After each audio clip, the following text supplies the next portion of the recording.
Anytime I would complain to my dad, he would just say, you can't feel sorry for yourself.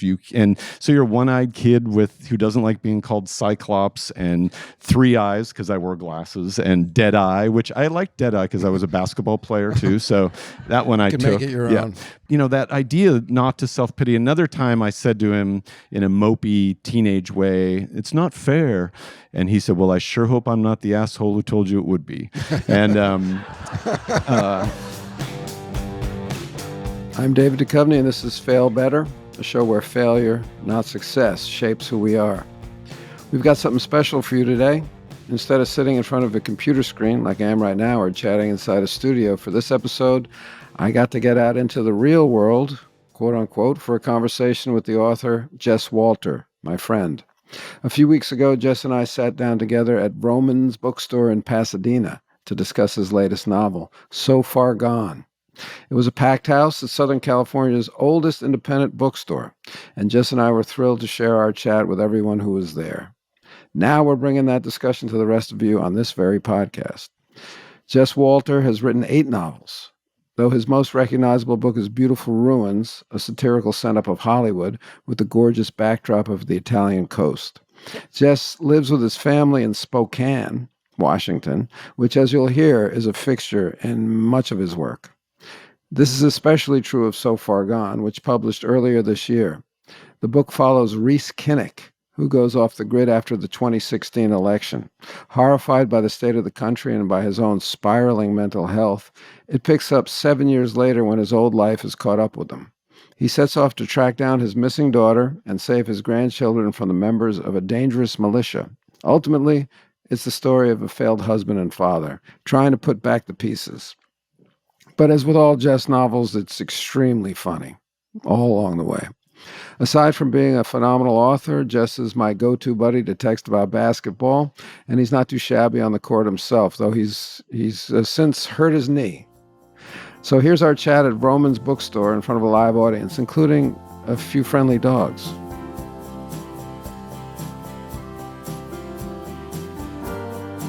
Now, without any further ado, David Duchovny and Jess Walter. Nice to see you again. How have you been? Yeah, I thought so. Thanks for coming out. We're doing a Fail Better podcast here today. I don't know if you were alerted. So, if you've ever wanted to shout anything out and ruin it or make it better, feel free. And we don't actually know what we're doing. I don't know how this format turns into Fail Better, but it could fail miserably, which would be on point or on brand. But it's always great for me. Jess is a good friend of mine, and it's always fun for me not only to read his work, which I love unreservedly, but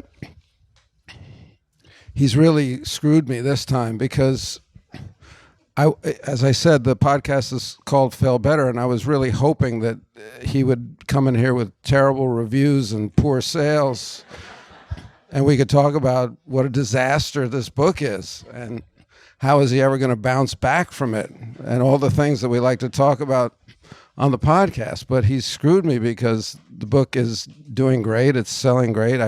I've read these reviews that seem to be written by Jess himself, but I can't prove it. But it's a beautiful book. I love it. And I don't know if you guys have had a chance to read it yet. I guess it's been out a little bit, so possibly some of you have read it. But I'd like to ask you, first of all, once we were having a conversation, you and I, and you said, I had this image. I think you were staying in a hotel in Santa Monica. And you said, I saw somebody working out on the gymnast rings. Yeah. Yeah, on the gymnast rings. And you said, and I could be making this up, but what I recall is you said, I want to write a novel about that person. I want to write a novel that ends with that image. And I thought, how interesting. And I thought, is that how you start your novels? Because I've never in my life thought gone from an image to a story, maybe a feeling, maybe a scene. But did you write that novel? This is a multi-part question that's going to take up the first 60 minutes. That's it. Yeah. I failed at writing that novel, which is I was watching the gymnast rings at Venice Beach, and I was standing there. I was actually here for a Hollywood meeting that, of course, went nowhere.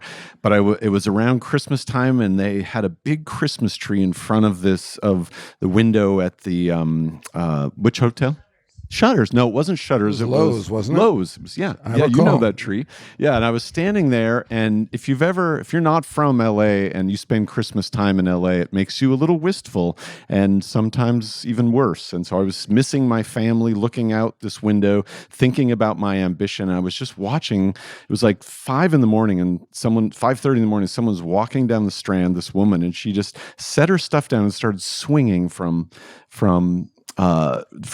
ring to ring. And it wasn't so much that I wanted to write a novel about her as these feelings that were unearthed. All of a sudden, I was just filled with this desire to be free of my ambition and at the time, how much I felt like things weren't working out. And I just wanted to leave the earth briefly in that moment of lost gravity. And that is often how ideas come to me. This novel, I was just imagining, I was so fed up with politics and in 2023 and 2024. And on Sunday afternoons when your phone buzzes at you and you look at it and realize you spent 5.5 hours on your phone that week, I realized how much I was doom scrolling. I literally get 3 texts a day, and 2 of them are from him. And so I'm just thinking, what am I doing on my phone? Have you checked the internet? Right, exactly. Look at the news. And so I had this idea that I just wanted to leave. I wanted to back away. And so in the same way that image sparked a novel that I'm still writing, actually, I'm still writing a novel set partly in LA. So you did begin that I did. I've started it several times and trying to figure out what it means, how it fits in, how that feeling fits in. And with this one, it was... all I wanted to do was leave. I wanted to go off the grid and throw my phone out the window. And so those images appear in the novel. And so often it is sort of image driven with me, which then kind of leads me into stories. I find that to be a fascinating answer, by the way. I would sit with that, but I won't. When you started out to write this novel, how much of the story, if you do start with images, it seems like you don't start with story. How much of the story was complete in your mind, or was it just this scenario in which a father has gone off the grid and then is pulled back in to his family? Initially, this scenario was kind of a joke for me. I thought, all right, like this guy, my main character, Reese Kinnick, who he is not me, but sometimes he has rants that seem familiar to me. So in 2016, he has decided that he always knew that 20% of his countrymen were assholes, but now they've joined with the part of the country that is idiot assholes, and have also with paranoid assholes, and they've made an unbeatable asshole constituency. And he's dismayed that the asshole ceiling is now 47% in his country. And so he throws his phone out the window. He gets in a fight with his son-in-law, and he goes off the grid. And initially I thought, I'll write this as a sort of Rip Van Winkle story. Like, you go off the grid in 2016, right. You come out in 2024. Thank God that's all over, and and I thought, well, that's a 2-page novel if you write it there. So often it does sort of start conceptually like that. A lot of times it depends on what I'm reading. And if you've read me very much, and not everyone has, you'll find that I don't stick to genres. I really like to write whatever story is kind of in front of me and find a form for it. And with this one, I had been reading a lot of Charles Portis, True Grit, and one of my favorites, Dog of the South. And Dog of the South begins with the main character realizing that his friend has run off with his car and his wife, and he decides to go to Mexico to get his car back. And I love the simple, straightforward stakes of that, and the idea that this road trip is going to take us where we don't expect to go. And so I decided I'm going to write this road trip novel. And it was so fun starting with this character, starting with him in this cabin in the woods for 8 years. And then But you're not with him for 8 years. No. You meet him. You meet him after he's been out there for almost 8 years, and now he's got to come back out of the woods and try to reconnect with the people he's left behind, and find his way back into the world. Well, that is what I find interesting about the book as well. Is there is this undercurrent in American letters that is in opposition to the American sense of win-win-win, which is going back to Thoreau and Melville and Hawthorne. There's this, I don't call it negative, but there is the part of American letters that retires out of the rat race, that retires out of the can-do America, the Dale Carnegie America. And I see this novel in that tradition, which is the failure side of, I got to get back to the podcast occasionally here. The failure side of American letters is Henry David Thoreau, who's considered during his life an abject failure, just this bum walking around Walden Pond and picking up odd jobs. But Rhys Kinnick is your hero is very much in that mold, in the Thoreau mold. And I was wondering if you felt that while you were writing, if that was in your mind at any time. Yeah, definitely. I mean, the book refers to Thoreau. He reads it, his first night in his new house, which is actually a house I lived in as a kid. I sent him to the place where my dad moved us in 1973 and 1974, a cinder block house north of Spokane, Washington, just along the Spokane Indian Reservation. We had no heat when we moved in, no running water. We had to go to a creek and break through the ice to get water, cook it on our wood stove, so it was drinking water, so it was potable water.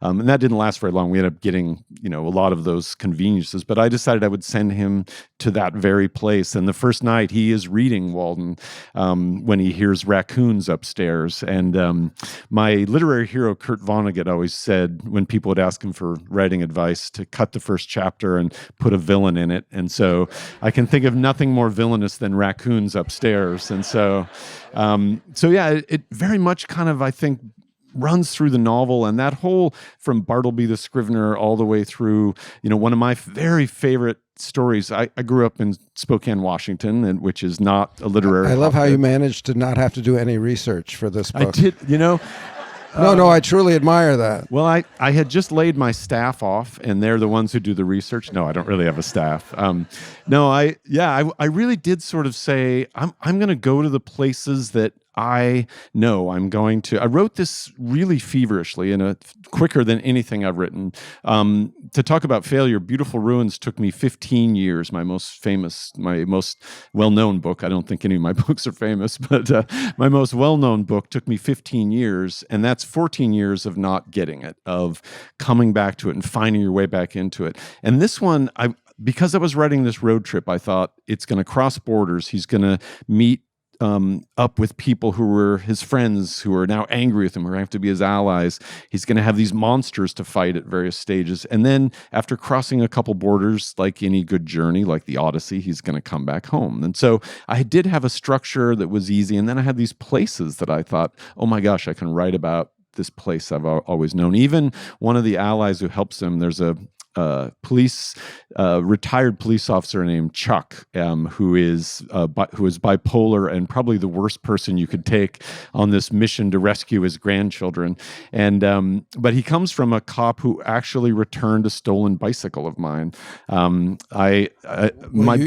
have him. That was part of his career. Yeah, right? I took an actual. You should explain story. that whole background. I've written a piece about living in Spokane, this town I'm from, which is kind of a blue-collar town and it has a lot of property crime, including bike thievery. And so I at one time had like 12 bikes stolen. And I started buying like other people's stolen bikes from pawn shops just because I felt like it was the circle of life or something. Like I should just get a bike that they can just take right back to the pawn shop. But I bought this one really nice bike and it got stolen. I was at a basketball tournament and they cut my lock and took it. And I was like, there it goes again. And then I get a call like 2 weeks later, and I answer it, and it's this police detective that I had covered as a reporter. And he said, "Hey, I got your bike." And I said, "No, you didn't." And I said, "No one's ever returned a stolen bike." And so he brought it to me, and he proceeded to tell me that he'd gotten in trouble with the brass. He's a guy I'd covered when he was a homicide detective, and he'd made the brass angry. And so they'd moved him to property crimes, which is where they send police officers when they want to kill them or have them retire. And so he was just said, I was just going to play out my 30 in property crimes. And then I realized I can fuck with these people by ruining their stats.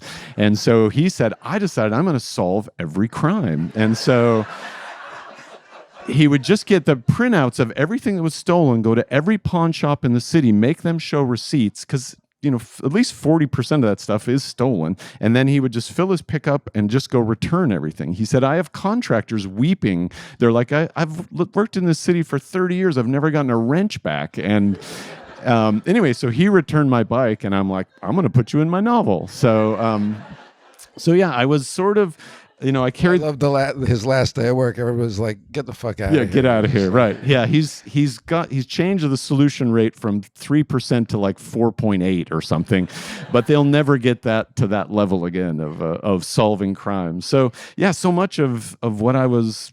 Of what was kind of around me. It was like found art, I was reaching, and that way I could keep writing it in this short amount of time, and then follow through with that idea, like, can you drop out? Can you leave society in that way? I mean, the truth about Thoreau is that he lost most of his teeth while he was up there. He had sponsors who gave him money all the time. He had several friends. I mean, it's a little bit of a myth, this idea, into the wild is another sort of example of how the myth can lead. And so I wanted to do that more in terms of family. Like, what happens when you turn your back even on the people in your life? Well, I think it's interesting because the equation becomes he goes off to heal himself in a way, and can you heal yourself alone, or do you need to heal yourself amongst other people, probably your own family? And what I found beautiful about your book is that at first he's a guy who's taking the piss out of what's going on in this country right now, and we're behind him, and he's right, and yes, go be alone, but he has to heed the calling back into society. And so at first it kind of can feel cynical, and then it becomes this very very sentimental, I think, resolution, but earned. Yeah, it's interesting because can you heal yourself? And I think part of the process, I think he had to be up there, but the question I think that I realized, and this is the thing I love about writing fiction, and it's the thing I love about reading fiction as well, is you come to know these characters so well that you see things you didn't see in them in the beginning. And Reese's problem wasn't really with the world, it really was with his family and his daughter, and sort of understanding that, and not that the world, isn't worthy of his scorn in every way. His son-in-law has joined a church that has a militia, and the militia trains in the woods under the name Army of the Lord. And they'd already made their bumper stickers before they realized people would look at AOL and wonder if they had mail. And so there's a fair amount of mockery sort of built into the danger of the novel, as he has to go about these things. But I think that for me there was a moment where he's been blaming his daughter throughout the whole book for her terrible taste in men. Her two boyfriends, the fathers of her two children, he refers to as Sluggish Doug and Shithead Shane. And there's a moment at the end of the book when she expresses this real sorrow at having her father's disappointment for all these years.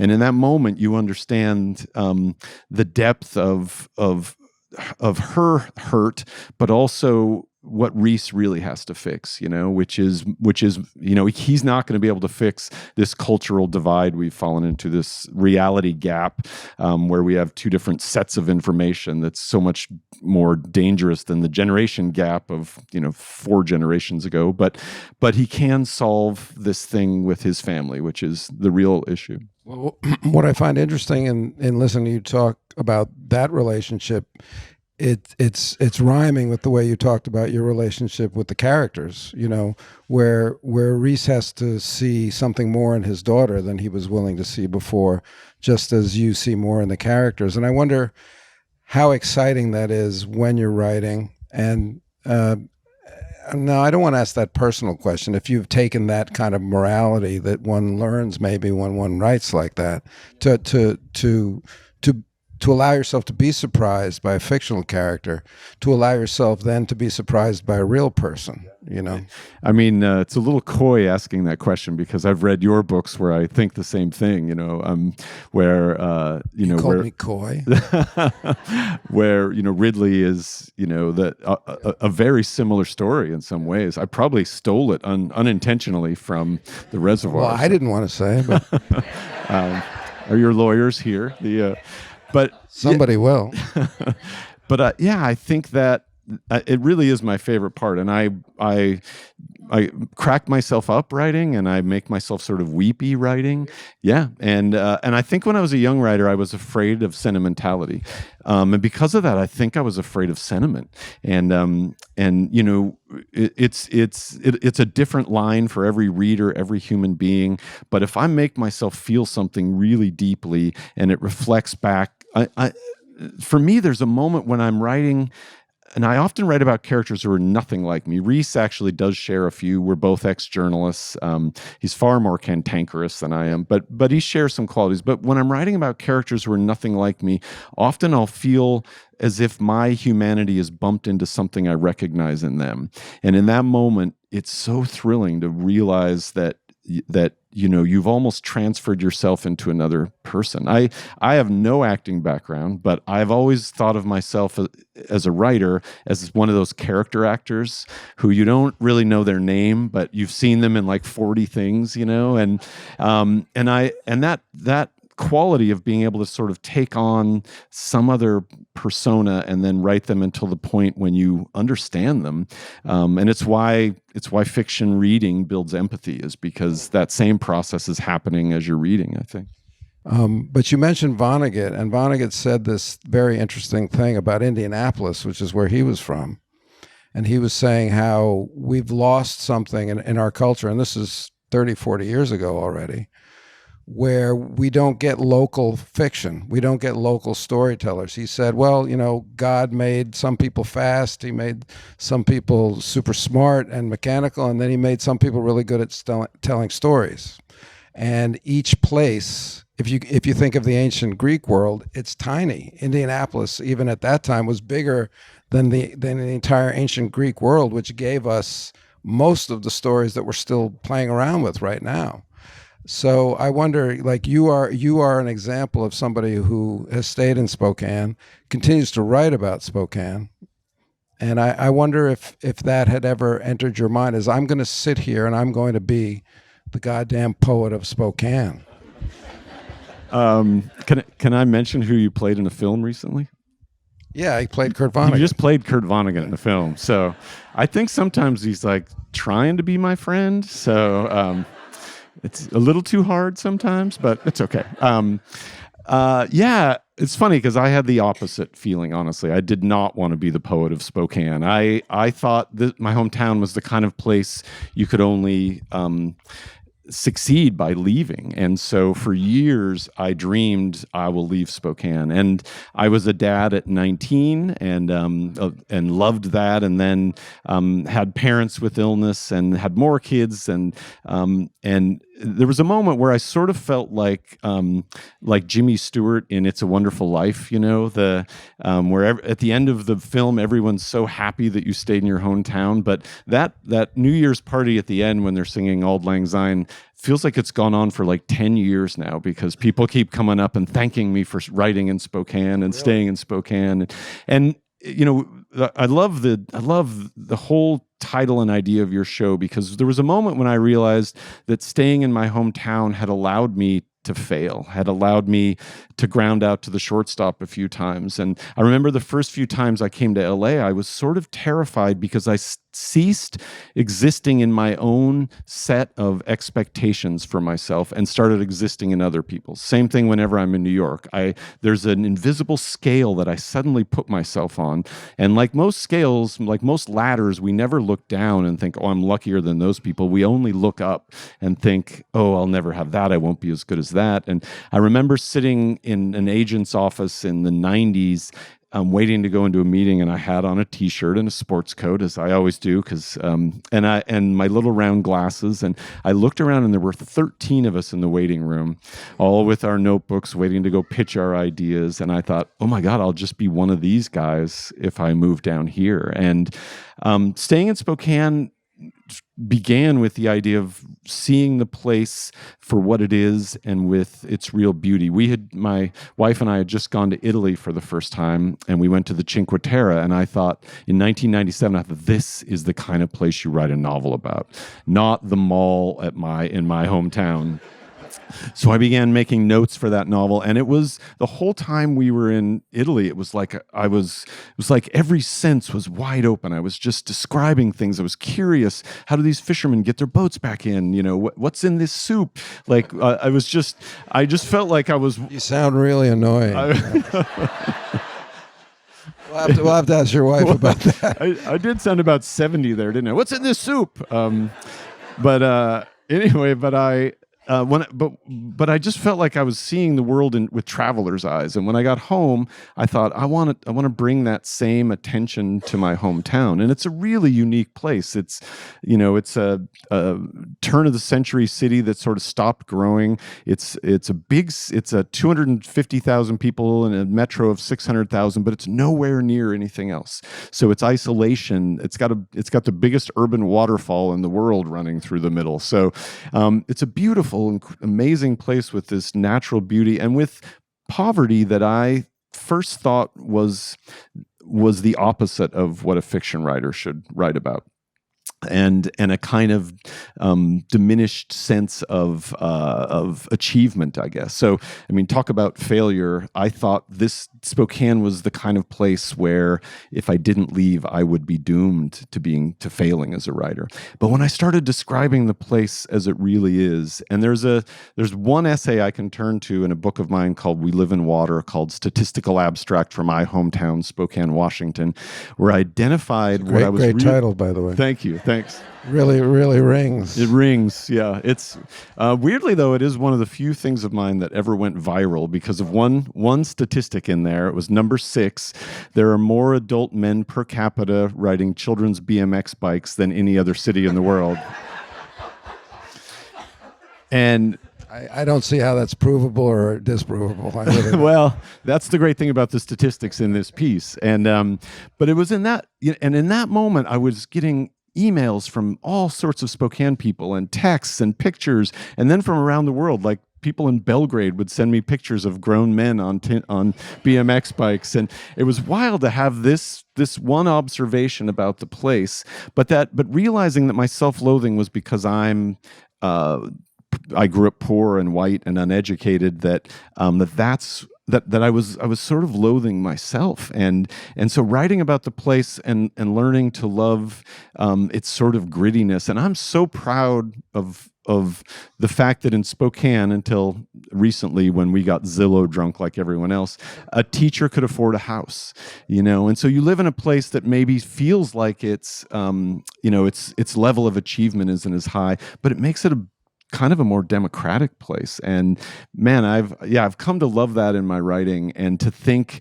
that if I had left, I think I wouldn't be the writer I am today. I don't think I would have, I don't know if I would have, I don't really measure success based on other scales. I really got to keep my internal scale by staying in this place.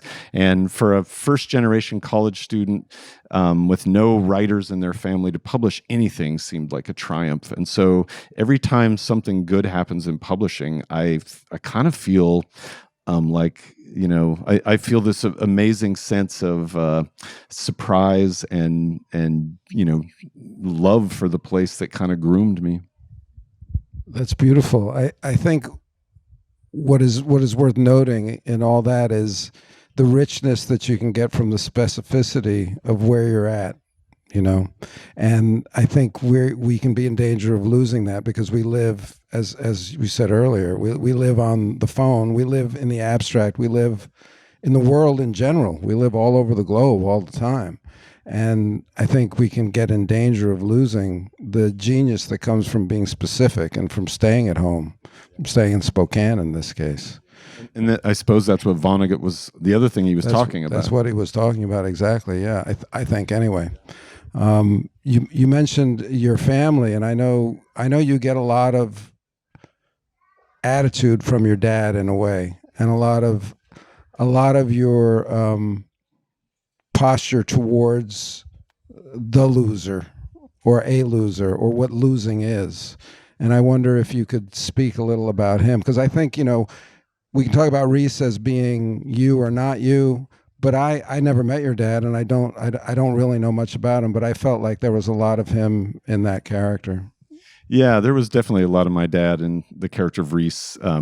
Partly the place that he's living is the place my dad dreamed of living. He never sold that land, wouldn't let us sell it, wouldn't, you know, because that's where he thought he belonged someday. But also, yeah, in that, you know, I tend to be a comic writer, and not that I'm not a stringing together jokes, but a sort of as a philosophy, a sort of comic writer. And I really trace that to my dad, who dropped out of school, I think in 9th grade, joined the Navy, got a job in an aluminum plant, became a union officer, became a union president eventually, really worked his way up and wanted more for his kids. He really pushed us to go to college. But for him, there was really only one kind of failure, and that was self-pity. I got a stick in my left eye when I was 5 and was blinded on my left side, was sort of small and runty and wanted to play every sport, and am approaching Evel Knievel numbers. Should we switch chairs? We probably should have, yeah. I just realized no, it's I'm fine. in a blind spot here. My which peripheral is giving vision, me a lot of freedom now. My peripheral vision is... I can do whatever the hell I want over when I used here. to... I was a point guard on the basketball team, and this is true. Yeah, and you don't know how many people would fill the right lane on fast breaks, thinking that I wouldn't see them if they were over there. And there was one moment we were doing a drill, and my coach and we were, doing this. I was looking both ways, and my coach said, "Stop moving your head." And I said, "Well, I can't see him if I don't move my head." And he said, "Use your other eye." And someone said, "Coach, Walter only has one eye." And he went, "Oh no." Like, we're not going to state, are we? So, but anyway, so your dad responds to... Yeah, so... I just got you were playing and somebody was throwing a stick? Yeah, we were throwing a stick back and forth as one will, and I only will be judged by early 1970s parenting standards, where you just sent them outside and you made yourself a highball. But even then, they said, you're going to poke your eye out. Poke your eye out. Nope.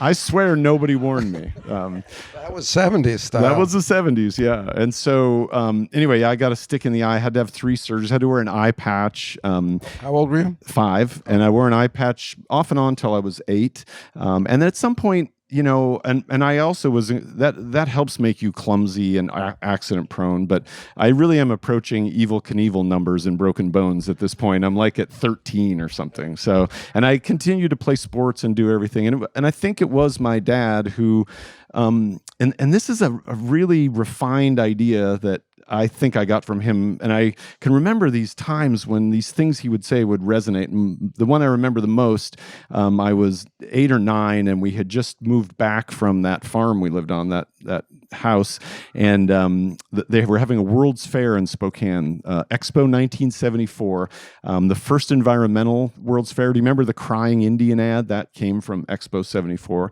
and it was really about cleaning up the environment. But all I was excited about was they had a roller coaster, and I'd never been on a roller coaster. I was excited to go on one. I got in line with my sister. They put us in.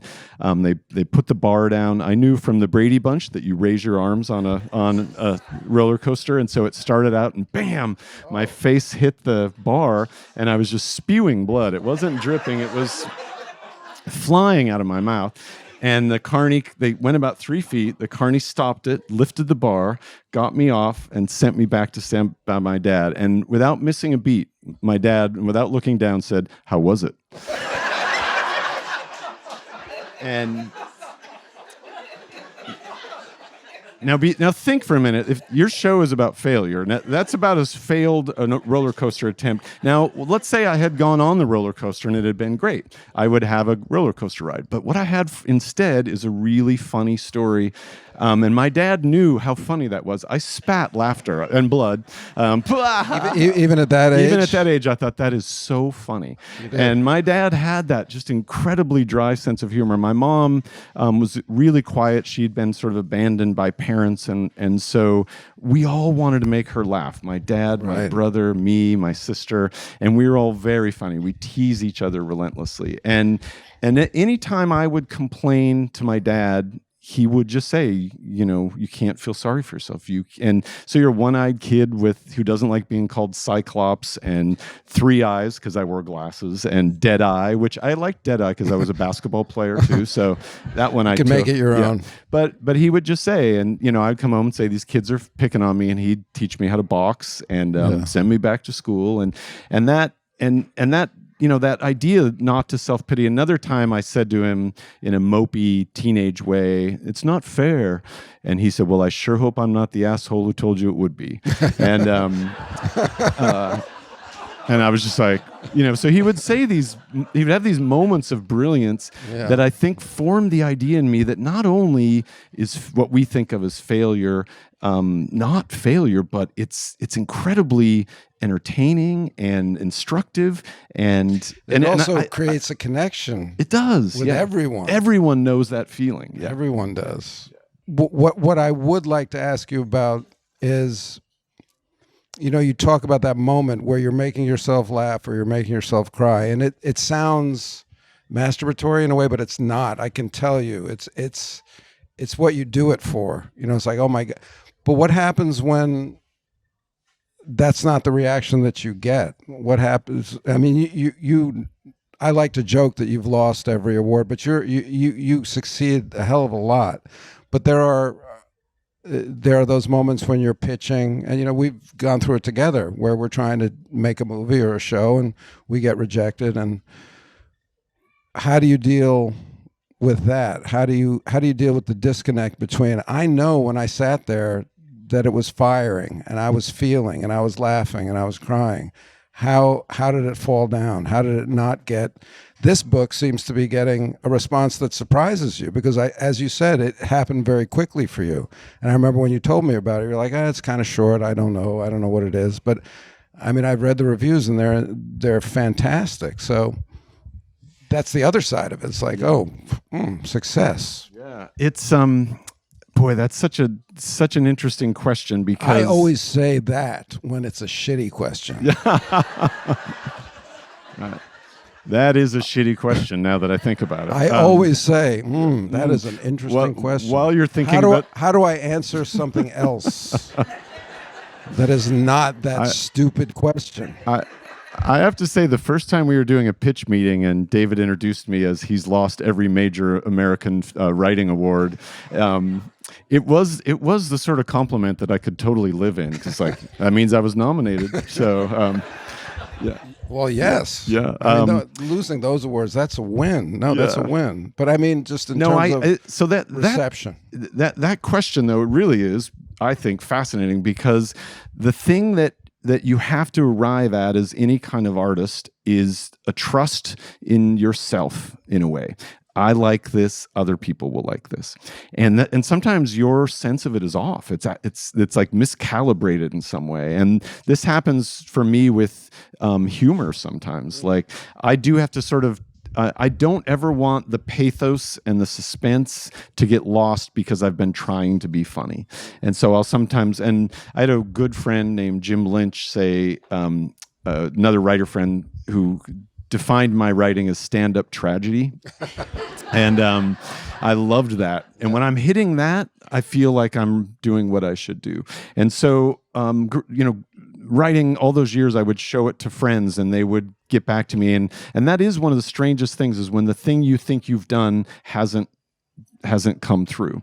And now I think I've reached, if anything in 30 years of writing books, I feel like I've reached a place where if it's not coming through, I know some ways to get back in and kind of adjust it and change it. And that wasn't always the case. One reaction could make me drop an entire project. Well, do you get reactions while you're writing? I feel like that can be very dangerous. I don't until I'm about 2/3 through, and then I'll show my wife and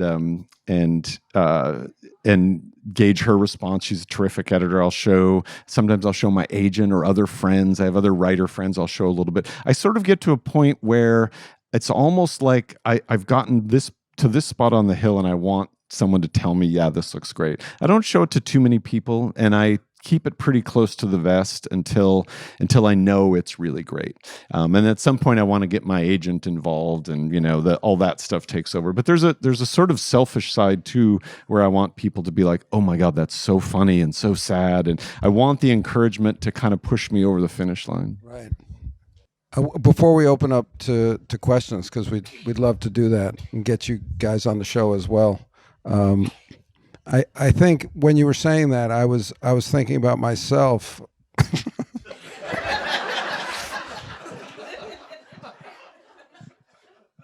Oh my God! Great confession. Yeah. The whole Is that time, why I or do this? the whole event, or just that one question? Most of the week, actually. But when I've been in that situation where there's a disconnect, and the public reception is not what I felt in myself. If I felt it in myself, it doesn't matter. Like it matters a little bit. It's always nice to have a win, but if I've been authentic, and if I authentically had that feeling while writing or whatever it is that I'm doing, that becomes enough. And that's a nice place to be. I mean, we were just talking about before we came out. You were talking about it's interesting to think of you as a teacher as well, because I said what do you get out of teaching at this point? And I'd love to hear that. But I said that I just done this movie with these young actors, and we were shooting out in the woods, and I was uncomfortable. It was like, and I'm an older guy out in the woods, and, I would like a nice place to sit, and, not in the mud. And I'm thinking, I deserve a nice place to sit. I've been at this a long time. I've had success. I should be taken care of here. And I'm in my mind, I'm bitching a lot. And these kids are just so happy to be there. And they would kill to have the life that I've had, which is just, a working actor, whatever, to have a life in the arts, to have a creative life. And that was, when you talk about failure and success, that was something to think about. Just when I said to you, your life has been one of a working novelist, of a novelist who writes for a living. You write novels for a living. That is that was the goal, I would imagine, or that was the dream, Yeah, no, it was totally the dream. And and I think there is not all those awards that you've lost. Right. No, but those would help. Yeah, it's funny. I'm always inspired because you also will try other kinds of art too, and that sometimes would terrify me to I do write poetry, and I'm less confident in my ability to do the things that I've learned to do in fiction. And so but I think the same thing applies if you can reach what you've just described, which is if I know that it was authentic, that it was this pure expression of what I was doing, that really is the measure. And that's what you're trying to get, I think, young writers to do is to find their own voice and have it be effective in a way that it touches and reaches other people. And those aren't necessarily the same thing. And so getting them to just put in the number of sentences, the failures and the returning to it. Most writers really sort of imagine that it's a quality I had too. I dreamed as a kid of being a prodigy. I thought any day there was going to be a knock at the door and it would be Philip Roth with a smoking jacket saying, welcome to the club, old man, Philip Roth in Spokane. Right. Or John Updike, that they would just drive to Spokane and say like, well, you've made it, young man. We gotta go get that Walter kid. This short story I've read is, and I think there's, the trial and error that it takes to master your voice in something, is, if you find joy in doing it, that's the only way it's going to happen. But that's the tricky key, because I find that the more I know, the less I can impart, because it's all like my gut, right? It's all the taste that I've been able to accrue over the years of doing stuff. And it's all kind of nonverbal and just, that's good, or nah, that's bad. But when you come to teach, it's a tricky situation, because you have these young hearts in your hands and your and it's amazing how often they think they're doing something they're not, and I have this one writer who every time he approaches what I think he's really writing about, he kind of veers off.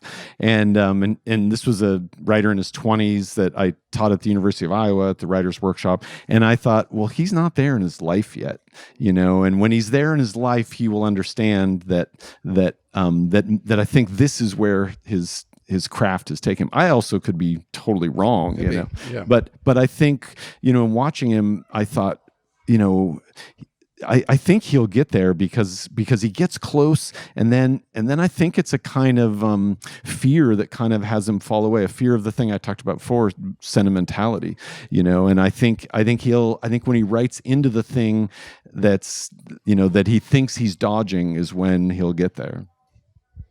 Maybe we'll see. Maybe not. When I was a teaching assistant, I taught daily themes, which is kind of journaling, which is prose writing in a way, and I was way off. I mean, I had a guy that I taught who became a major novelist, and I didn't see it. I really didn't. I'm not saying he was bad, but I was just like, wow. That's how we met, in case you're wondering. So.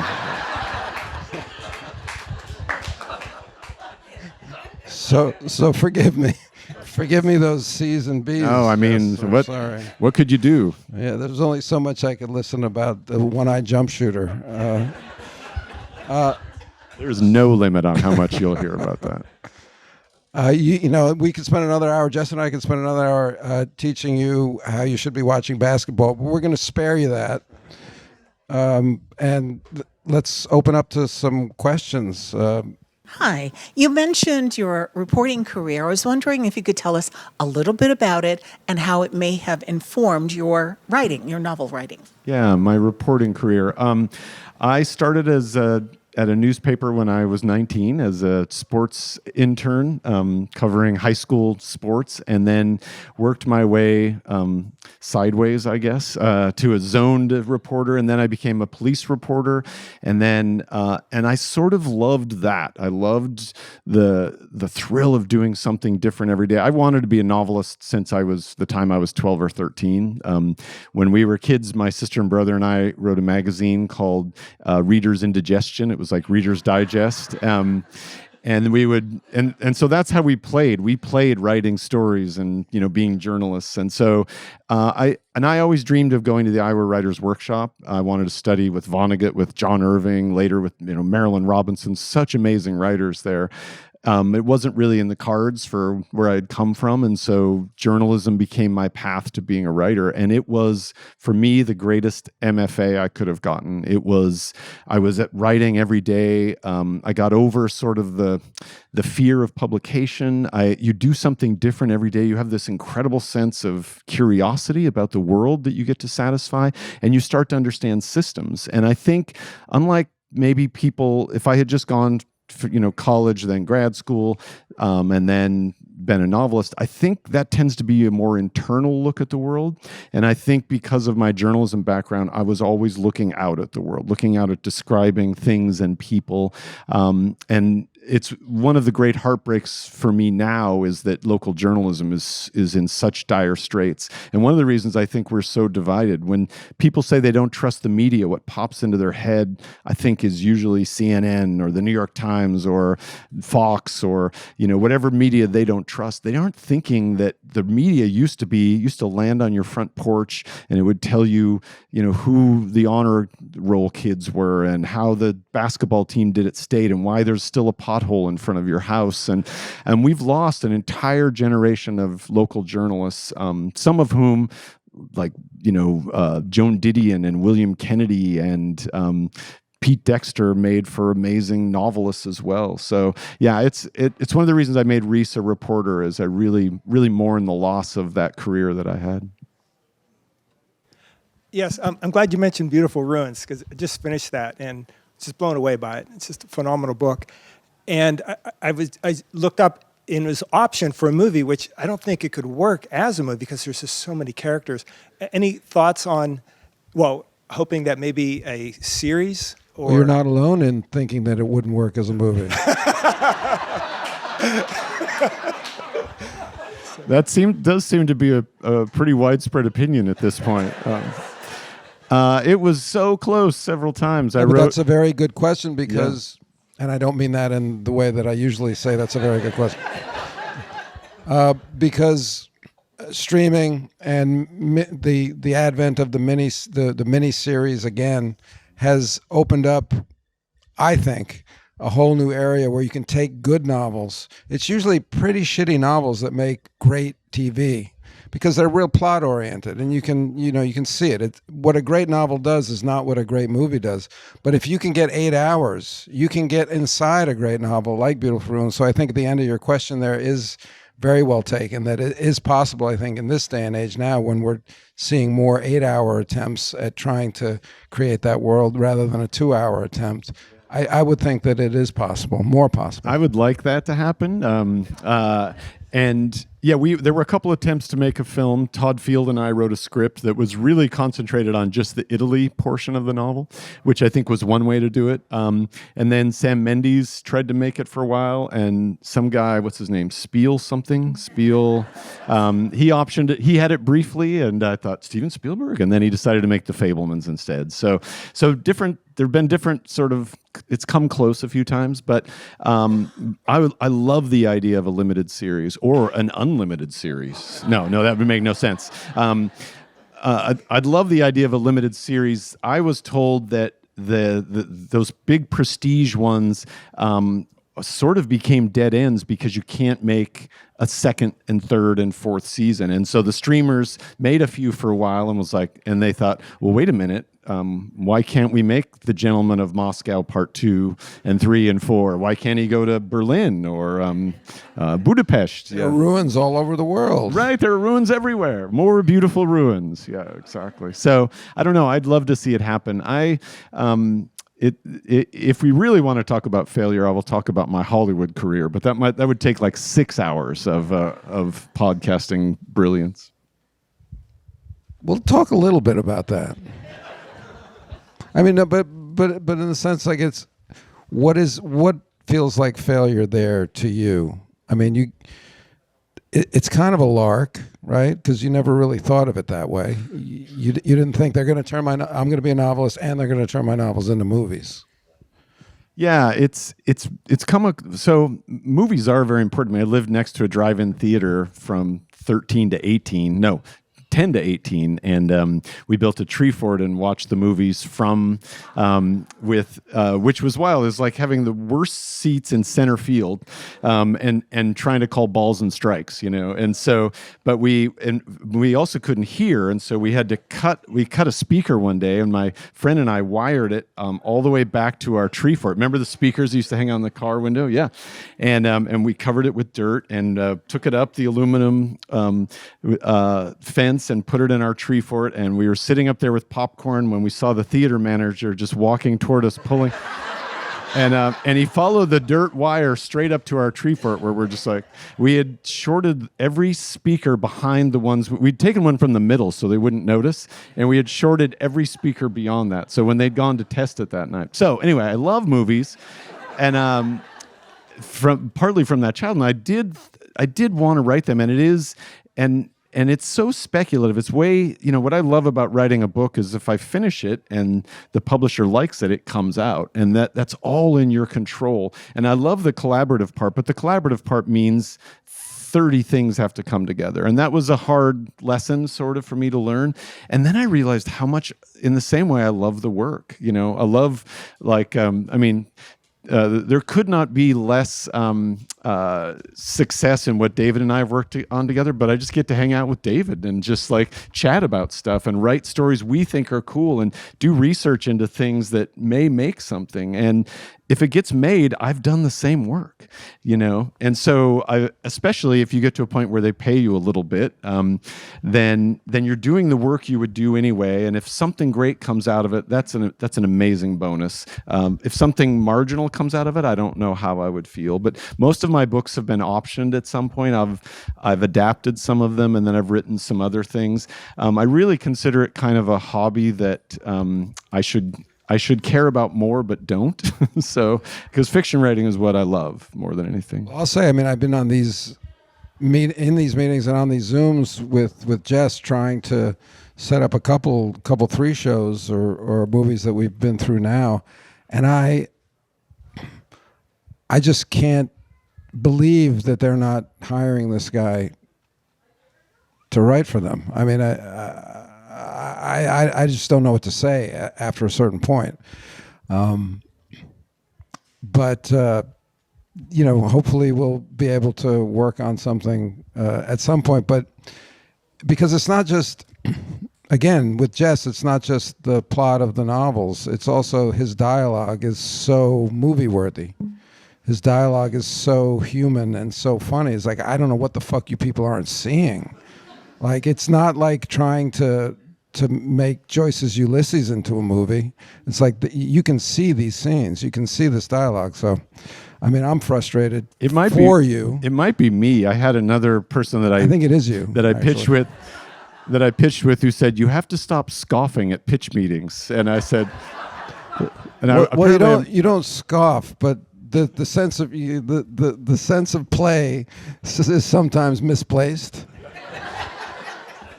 Yeah, I'm a bad student in class. But then I'm like, fuck, Jess can do what he wants. Like just let him be Jess, and I would love to work on a show that I loved or a movie that I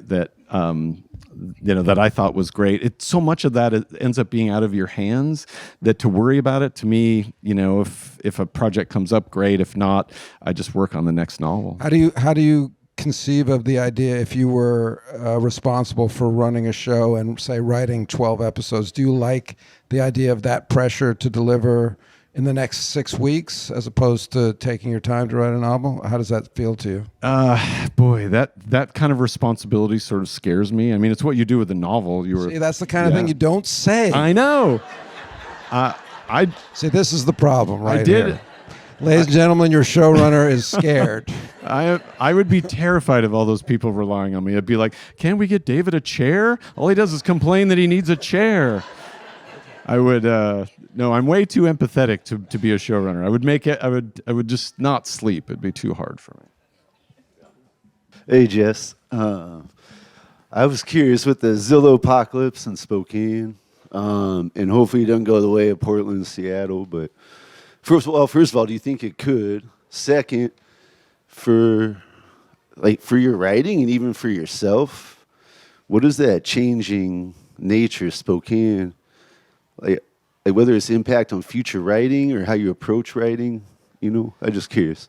No one in LA would recognize Spokane's Zillow drunkenness as, it's the prices have only just come up to probably 40 years ago here or something. And one of my very favorite things used to be to show people from LA the house that we bought for $240,000 on, which has a carriage house and an elevator. And that was 20 some years ago, but still, this great old stock of houses that you could buy for, not much money. And now people are walking around saying, yeah, my house has doubled, tripled in value, not realizing you have to buy something else, and that we're constantly pushing people out of the bottom of this system. So Spokane has changed somewhat. And another thing that happened is I think mid-sized cities became incredible to live in. Food culture spread everywhere. And so you have Michelin chefs in Spokane. Music, bands now, and it's terrible for bands, but they have to tour everywhere now. That Spokane used to be flyover place. Although I've got a really cool shirt that my wife just bought me, because when Led Zeppelin's second gig was played in Spokane, and they were on the bill as Len Zeppelin. So I've got this cool Len Zeppelin shirt that you can only buy in Spokane. So what's that? I forget who they opened for, but I think I just watched that documentary, and I think I saw that date.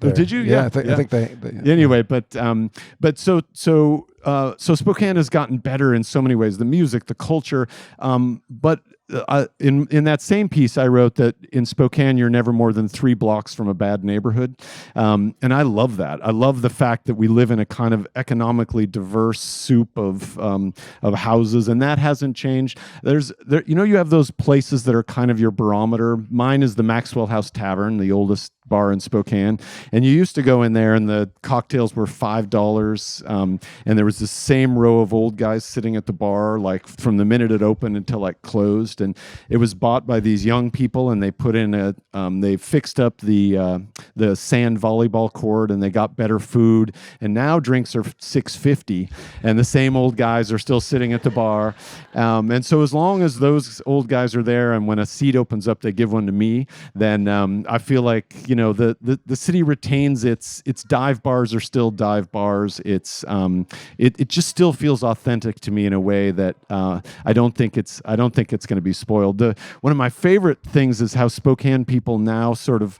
claim that.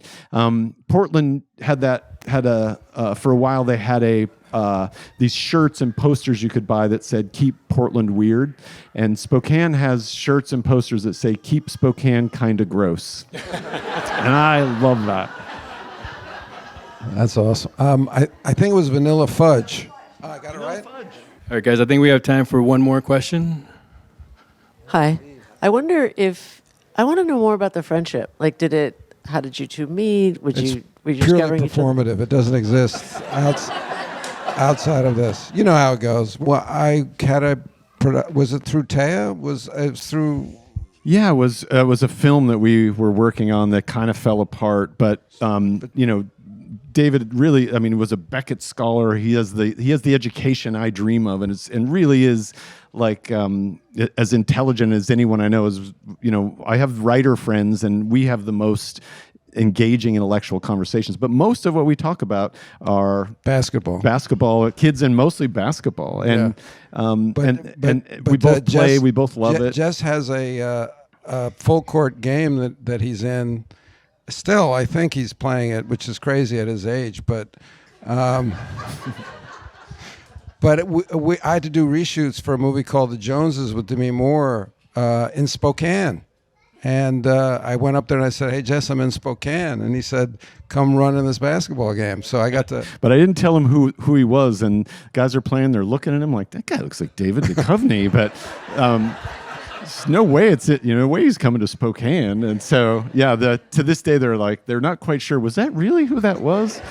But I do cherish our basketball discussions, and there should be a book someday of our text. Exactly, yeah. We're just angry about everything. The book would be called "That's Traveling." So.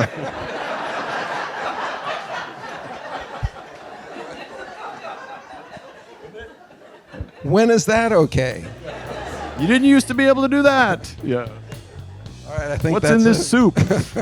All right, thank you guys so much. Thank you, Jess Walter.